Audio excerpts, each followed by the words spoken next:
SIP करने से पहले ये 8 गलतियां कभी मत करना। क्या आपकी पहली एसआईपी आपकी सबसे बड़ी गलती बन सकती है? कल्पना कीजिए, 2 दोस्त हैं, राहुल और विक्रम। दोनों की उम्र 25 साल है। दोनों की पहली नौकरी एक ही महीने लगी। दोनों की सैलरी लगभग समान है। दोनों ने तय किया कि अब भविष्य के लिए निवेश शुरू करना चाहिए। एक दिन ऑफिस के लंच ब्रेक में उनके सहकर्मी ने कहा, मैंने एसआईपी शुरू कर दी है, तुम लोग भी जल्दी शुरू कर दो। राहुल ने उसी शाम इंटरनेट पर थोड़ी सी जानकारी देखकर जल्दबाजी में एसआईपी शुरू कर दी। विक्रम ने भी निवेश शुरू करने का फैसला किया, लेकिन उसने पहले यह समझने की कोशिश की कि वो निवेश क्यों कर रहा है, उसका लक्ष्य क्या है, वो कितना जोखिम उठा सकता है, और अगर बीच में कोई आर्थिक परेशानी आ जाए तो क्या होगा। 5 साल बाद दोनों ने लगभग बराबर रकम निवेश की थी, लेकिन दोनों का अनुभव बिल्कुल अलग था। राहुल कह रहा था, एसआईपी से कुछ खास फायदा नहीं हुआ, जबकि विक्रम कह रहा था, काश मैंने शुरुआत और पहले की होती। दोनों ने निवेश किया, फिर नतीजा अलग क्यों निकला? इसका जवाब एसआईपी में नहीं, बल्कि उन गलतियों में छिपा है जो ज्यादातर नए निवेशक शुरुआत में कर बैठते हैं। आज की इस ऑडियो बुक में हम ऐसी 8 बड़ी गलतियों की बात करेंगे जो आपकी पूरी निवेश यात्रा को प्रभावित कर सकती है। यह वीडियो किसी भी निवेश का वादा नहीं करता और न ही किसी विशेष फंड की सलाह देता है। इसका उद्देश्य सिर्फ आपको बेहतर वित्तीय निर्णय लेने में मदद करना है। दुनिया के सफल निवेशकों में गिने जाने वाले वॉरेन बफेट को अक्सर लंबे समय तक धैर्य, अनुशासन और सोच समझकर निवेश करने के लिए जाना जाता है। उनकी यात्रा हमें याद दिलाती है कि निवेश कोई दौड़ नहीं, बल्कि एक लंबी यात्रा है। अगर आपने ये 8 गलतियां समय रहते पहचान ली, तो हो सकता है कि भविष्य में आप कई ऐसी परेशानियों से बच जाएं, जिनका सामना बहुत से नए निवेशक करते हैं। लेकिन ध्यान रखिए, पहली गलती इतनी आम है कि लाखों लोग इसे गलती मानते ही नहीं, और यही गलती आगे चलकर कई लोगों की पूरी निवेश योजना को कमजोर कर देती है। चलिए शुरू करते हैं। चैप्टर 1, बिना लक्ष्य तय किए एसआईपी शुरू करना। गलती नंबर 1, बिना लक्ष्य तय किए एसआईपी शुरू करना। एक सवाल पूछिए, अगर कोई टैक्सी ड्राइवर आपसे पूछे कहां जाना है और आप जवाब दें बस चलो, तो क्या वह आपको सही जगह पहुंचा पाएगा? शायद नहीं। ठीक यही गलती बहुत से लोग एसआईपी शुरू करते समय करते हैं। वे जानते हैं कि निवेश करना है, लेकिन क्यों करना है ये नहीं जानते। आइए एक कहानी से समझते हैं। अंकित की पहली नौकरी लगी। ऑफिस में लगभग हर कोई एसआईपी की बात कर रहा था। किसी ने कहा, मैं हर महीने 5,000 रुपए की एसआईपी करता हूं। दूसरे ने कहा, मैंने 3 एसआईपी शुरू कर रखी है। अंकित को लगा कि शायद वही पीछे रह गया है। उसने बिना ज्यादा सोचे एक एसआईपी शुरू कर दी। पहले कुछ महीने सब ठीक चला, लेकिन 1 साल बाद जब उसने अपना निवेश देखा तो वह निराश हो गया। उसे लगा कि पैसा उतनी तेजी से नहीं बढ़ रहा जितनी उसने उम्मीद की थी। उसने एसआईपी बंद कर दी। अब दूसरी तरफ देखते हैं। नेहा ने भी एसआईपी शुरू की, लेकिन उसने पहले एक कॉपी निकाली और 3 सवाल लिखे। मैं निवेश क्यों कर रही हूं? मुझे यह पैसा कब चाहिए? अगर बीच में मार्केट नीचे जाए तो क्या मैं निवेश जारी रख पाऊंगी? उसका लक्ष्य था 10 साल बाद अपने घर की डाउन पेमेंट के लिए धन तैयार करना। इसलिए जब बाजार में उतार चढ़ाव आया, तब भी उसने अपना लक्ष्य याद रखा और घबराकर फैसला नहीं लिया। यही सबसे बड़ा अंतर था। एसआईपी का उद्देश्य सिर्फ पैसा जमा करना नहीं है। एसआईपी एक योजना है, और बिना योजना के कोई भी सफर अधूरा रह सकता है। दुनिया के प्रसिद्ध निवेशक वॉरेन बफेट को अक्सर इस बात के लिए जाना जाता है कि वे निवेश करने से पहले यह समझने की कोशिश करते हैं कि वे किस उद्देश्य से निवेश कर रहे हैं और लंबे समय तक धैर्य बनाए रखते हैं। यही सोच हर नए निवेशक के लिए भी उपयोगी हो सकती है। अब एक छोटा सा अभ्यास कीजिए। अगर आज आप एसआईपी शुरू करना चाहते हैं तो सबसे पहले अपने लक्ष्य लिखिए। जैसे, क्या यह भविष्य की पढ़ाई के लिए है? क्या यह घर खरीदने के लिए है? क्या यह रिटायरमेंट के लिए है? या सिर्फ वित्तीय सुरक्षा के लिए?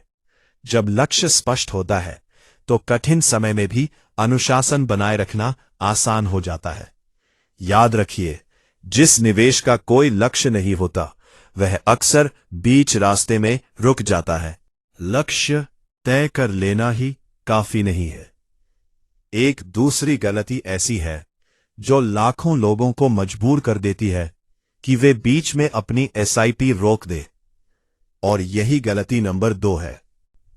गलती नंबर 2, इमरजेंसी फंड के बिना एसआईपी शुरू करना। कल्पना कीजिए, रविवार की सुबह है। अमित अपने परिवार के साथ नाश्ता कर रहा है।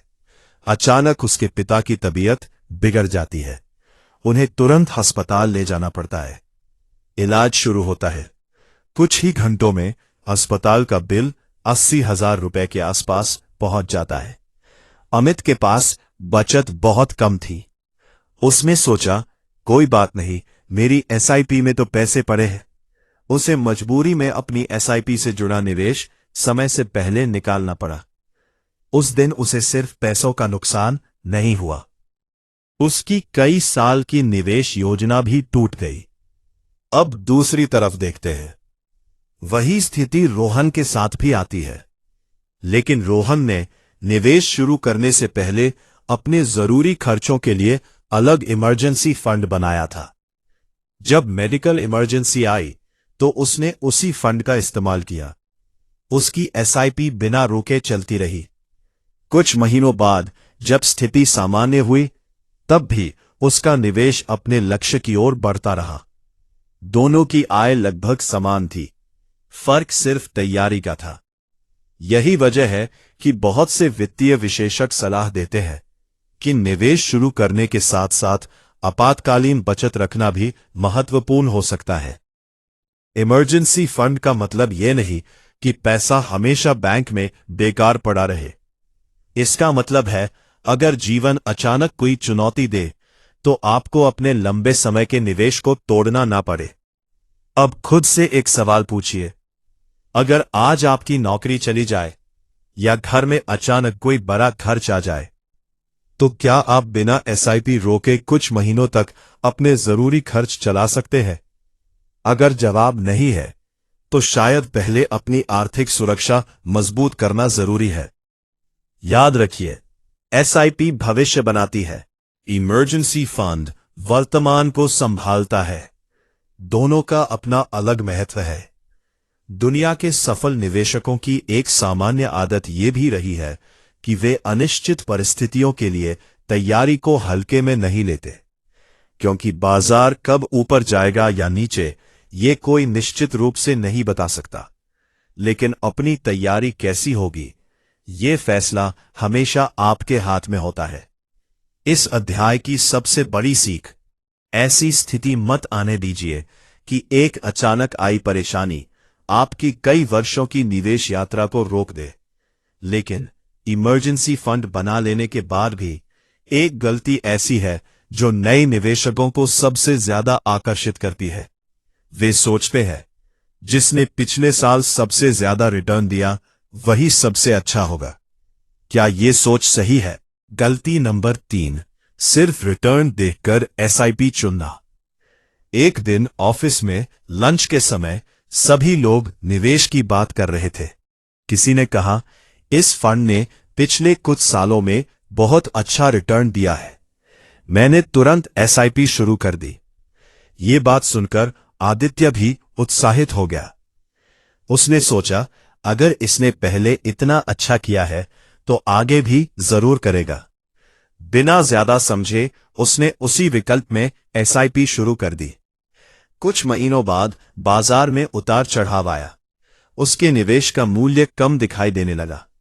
आदित्य घबरा गया। उसे लगा कि उसने गलत फैसला कर लिया। लेकिन उसी समय उसकी दोस्त साक्षी बिल्कुल शांत थी। उसने कहा, मैंने सिर्फ पिछले रिटर्न देखकर फैसला नहीं लिया था। पहले मैंने अपना लक्ष्य, समय और जोखिम समझने की कोशिश की थी। इसलिए छोटे समय के उतार चढ़ाव से मैं परेशान नहीं हूं। यही सबसे बड़ा अंतर था। कई नए निवेशक एक आम गलती करते हैं। वे सोचते हैं कि जो पहले अच्छा प्रदर्शन कर चुका है वही आगे भी वैसा ही करेगा। लेकिन वास्तविकता यह है कि पिछला प्रदर्शन भविष्य की गारंटी नहीं होता। इसीलिए किसी भी निवेश को समझते समय सिर्फ एक संख्या देखकर फैसला करना पर्याप्त नहीं होता। दुनिया के प्रसिद्ध निवेशक वॉरेन बफेट को अक्सर इस बात के लिए जाना जाता है कि वे निवेश से पहले उसके मूल आधार, गुणवत्ता और लंबे समय की संभावनाओं को देखकर ही फैसला लेते हैं। सोच पर ध्यान देते हैं, ना कि सिर्फ हाल के प्रदर्शन पर। इससे हमें एक महत्वपूर्ण सीख मिलती है। किसी भी निर्णय से पहले समझना जल्दबाजी से बेहतर होता है। अब एक और उदाहरण। मान लीजिए दो लोग एक ही दुकान पर जाते हैं। पहला व्यक्ति सिर्फ इसलिए कोई चीज खरीद लेता है क्योंकि उस पर लिखा है सबसे ज्यादा बिकने वाला। दूसरा व्यक्ति पहले देखता है, क्या ये चीज उसकी जरूरत के अनुसार है? क्या उसकी गुणवत्ता ठीक है? क्या ये उसके बजट में है? अक्सर दूसरा व्यक्ति अधिक सोच समझकर निर्णय लेता है। निवेश में भी यही सिद्धांत लागू हो सकता है। याद रखिए, अच्छा रिटर्न देखना गलत नहीं है, लेकिन सिर्फ रिटर्न देखकर निर्णय लेना कई बार गलत साबित हो सकता है।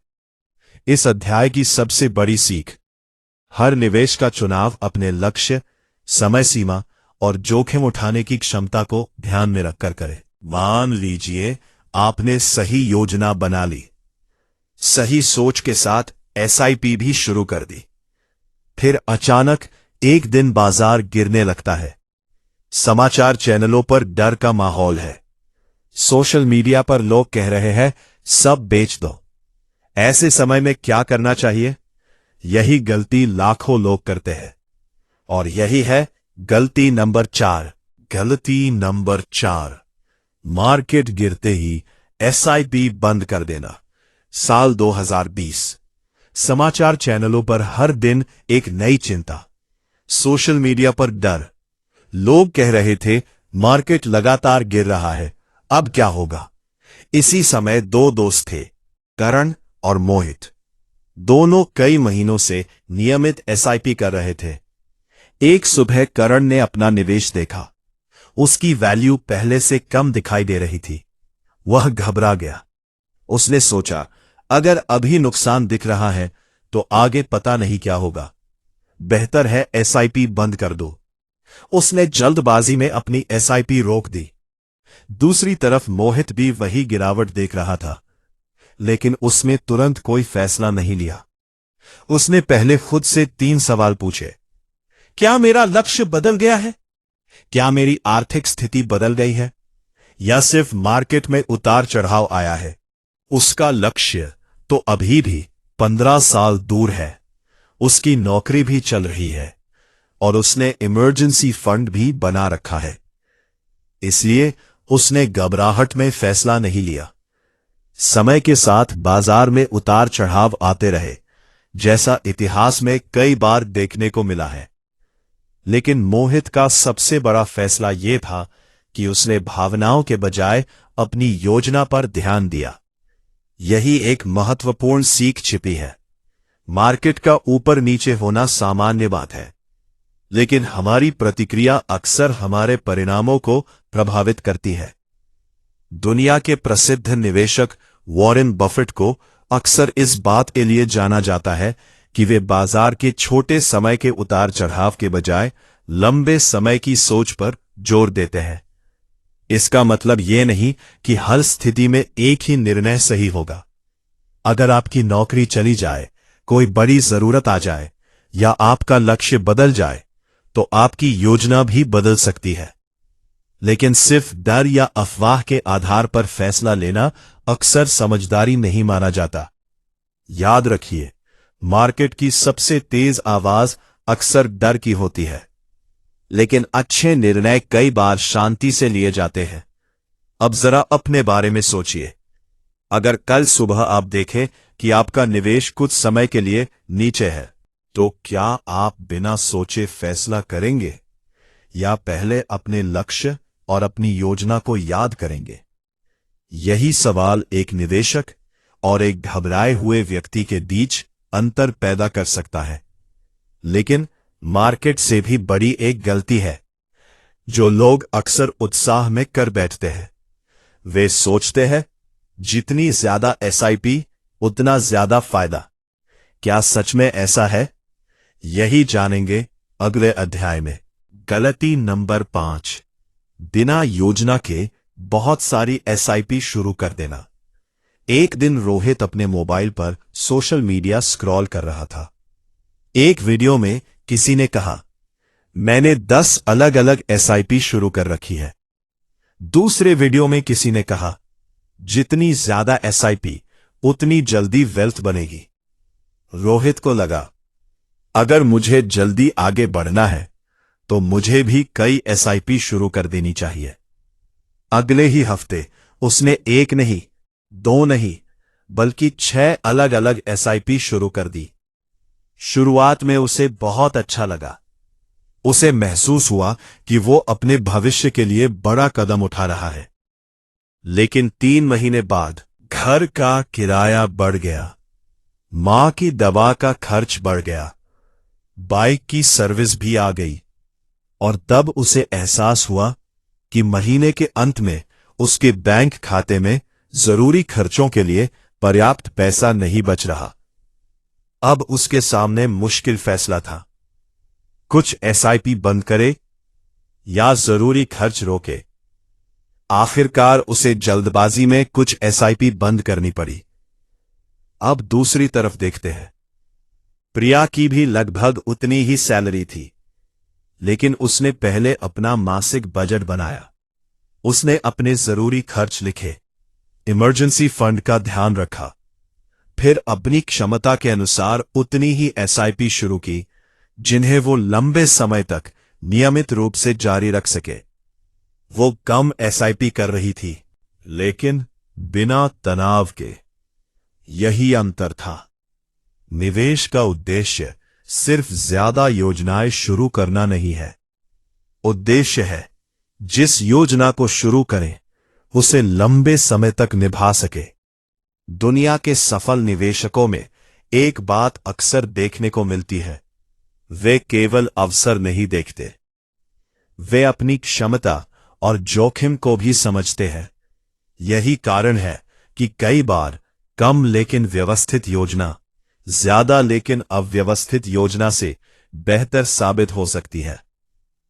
अब जरा खुद से पूछिए, अगर अगले महीने आपके कुछ जरूरी खर्च बढ़ जाए तो क्या आपकी एसआईपी बिना तनाव के चलती रहेगी? अगर जवाब हां है तो संभव है कि आपने अपनी योजना संतुलित बनाई है।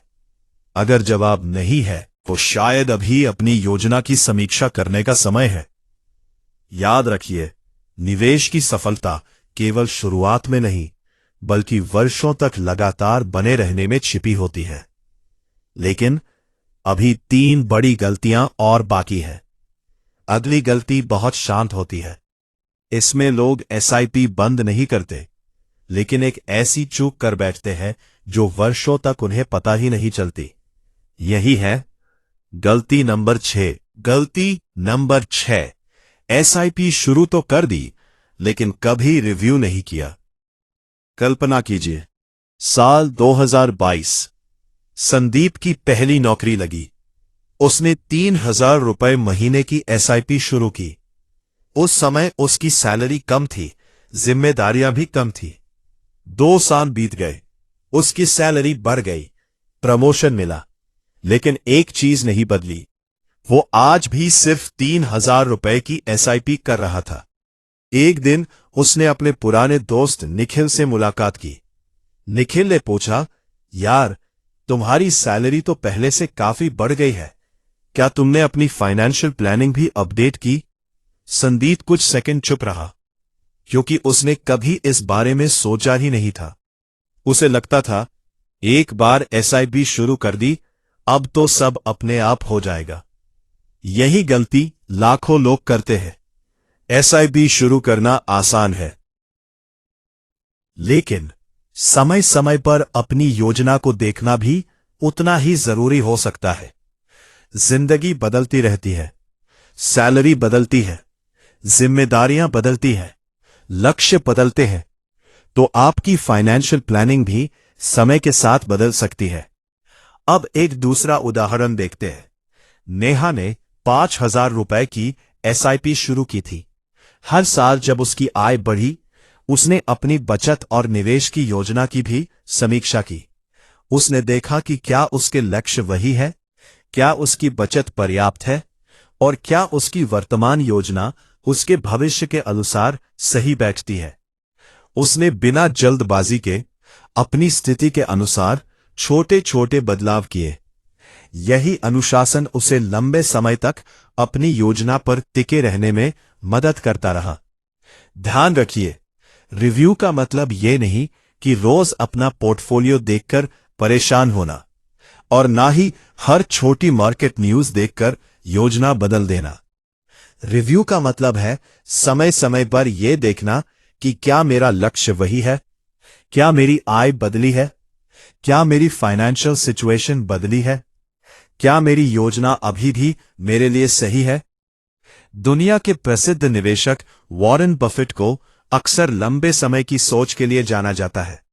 उनकी यात्रा हमें यह सिखाती है कि सफल निवेश केवल शुरुआत का नाम नहीं है, बल्कि लगातार सीखने, समझने और जरूरत पड़ने पर सोच समझकर निर्णय लेने का नाम है। याद रखिए, जो व्यक्ति अपनी फाइनेंशियल जर्नी को समय समय पर समझता है, वह अक्सर जल्दबाजी में फैसले लेने से बच सकता है। लेकिन अभी 2 गलतियां बाकी है, और अगली गलती इतनी सामान्य है कि लोग इसे गलती मानते ही नहीं। वे हर बार सोचते हैं, बस इस बार मार्केट सही हो जाए, फिर मैं एसआईपी शुरू करूंगा। क्या सच में मार्केट का सही समय पकड़ना आसान है? यही जानेंगे गलती नंबर 7 में। गलती नंबर 7, परफेक्ट टाइम का इंतजार करते रहना। एक सवाल, अगर आपको पता चल जाए कि अगले सोमवार से आपकी ड्रीम जॉब की भर्ती शुरू होने वाली है, तो क्या आप तैयारी उसी दिन शुरू करेंगे या आज से? ज्यादातर लोग कहेंगे आज से, लेकिन जब बात निवेश की आती है तो बहुत से लोग कहते हैं अभी नहीं, थोड़ा इंतजार करते हैं। आइए एक कहानी सुनते हैं। राहुल और आयुष दोनों कॉलेज के दोस्त थे। दोनों ने तय किया कि अब भविष्य के लिए एसआईपी शुरू करनी चाहिए। राहुल हर महीने यूट्यूब वीडियो देखता। कोई कहता मार्केट बहुत महंगा है, कोई कहता अभी गिरावट आने वाली है, कोई कहता बस थोड़ा इंतजार करो। राहुल हर बार सोचता अगले महीने शुरू करूंगा। वो सही समय का इंतजार करता रहा। दूसरी तरफ आयुष ने सोचा, मुझे भविष्य का मार्केट नहीं पता, लेकिन मुझे अपना लक्ष्य पता है, इसलिए मैं अपनी योजना के अनुसार शुरुआत करूंगा और समय समय पर उसे रिव्यू करूंगा। राहुल अभी भी सही समय का इंतजार कर रहा था। आयुष के पास कम से कम एक आदत बन चुकी थी, नियमित निवेश की। ये कहानी किसी एक व्यक्ति की नहीं, ये लाखों लोगों की है। वे निवेश से नहीं हारते, वे शुरुआत टालने की आदत से हार जाते हैं। दुनिया के प्रसिद्ध निवेशक वॉरेन बफेट की यात्रा को देखकर एक बात समझ आती है। उनकी पहचान भविष्य की हर छोटी चाल का अनुमान लगाने से ज्यादा लंबे समय तक अनुशासित सोच बनाए रखने के लिए की जाती है। यही कारण है कि कई वित्तीय विशेषज्ञ अक्सर कहते हैं, मार्केट का भविष्य निश्चित रूप से कोई नहीं जानता। इसलिए किसी भी निर्णय से पहले अपने लक्ष्य, जोखिम उठाने की क्षमता और वित्तीय स्थिति को समझना जरूरी है।